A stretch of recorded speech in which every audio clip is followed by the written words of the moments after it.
Okay, so another argument against redistribution comes from the philosopher Robert Nozick, who lived from 1938 to 2002, and he passed away in the same year, interestingly, as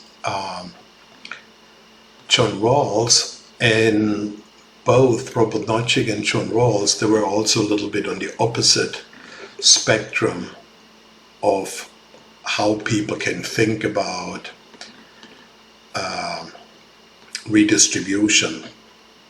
So let's just recap again. So John Rawls argued that redistribution is in line with individuals' original position behind their veil of ignorance, as long as redistribution does not reduce the overall pie through disincentive effects.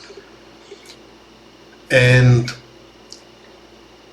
so clearly John Rawls was in favor of redistribution, and to some extent he incorporated that utilitarian thinking that we have already seen from Jeremy Bentham.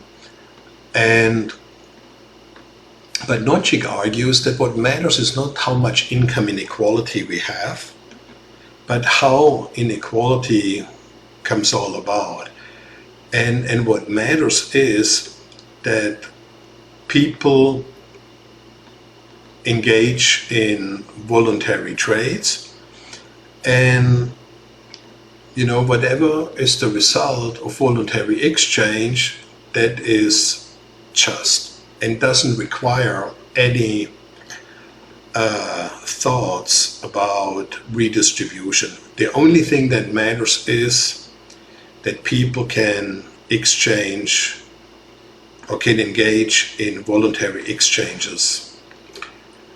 And so I think one of the famous arguments by Nozick is that, if let's say we all agree to pay a superstar in sports who entertains us with his skills, $1 million a year or more, then income will be highly unequal, but there's nothing to worry about injustice because it is the result of a voluntary exchange.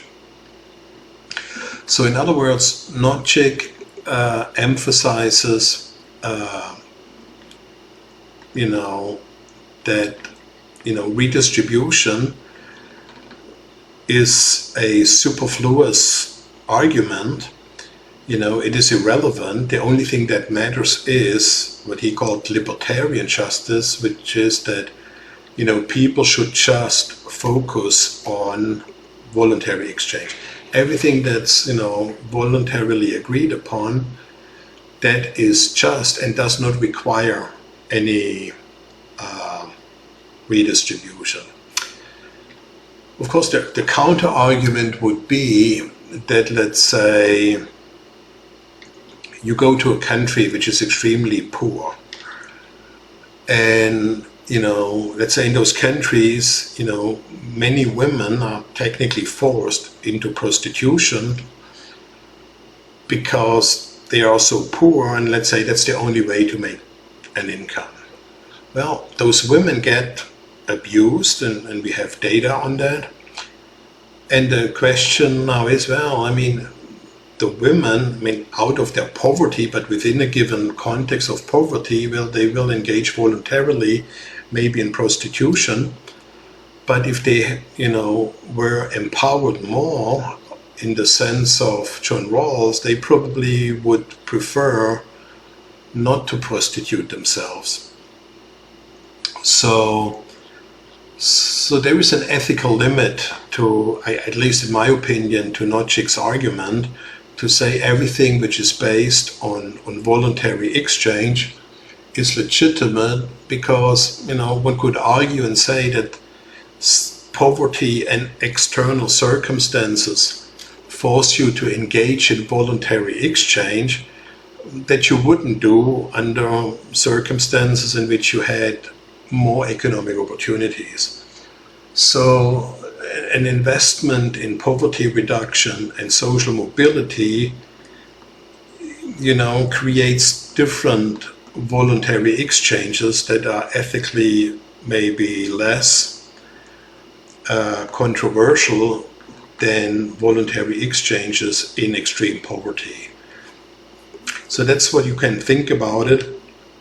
And so now you know all the arguments, and you know the various positions, but at this point you should be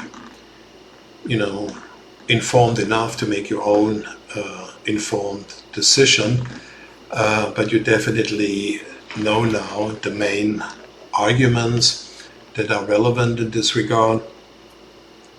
And beginning with the next video, I want to introduce two ways of redistributing income, and how they especially try to resolve that issue of creating disincentive effects. There is no magic taxation system for redistribution that doesn't have any pros and cons, but there is definitely some kind of a second or third best solution we can think about. But I'll start with these in the next video.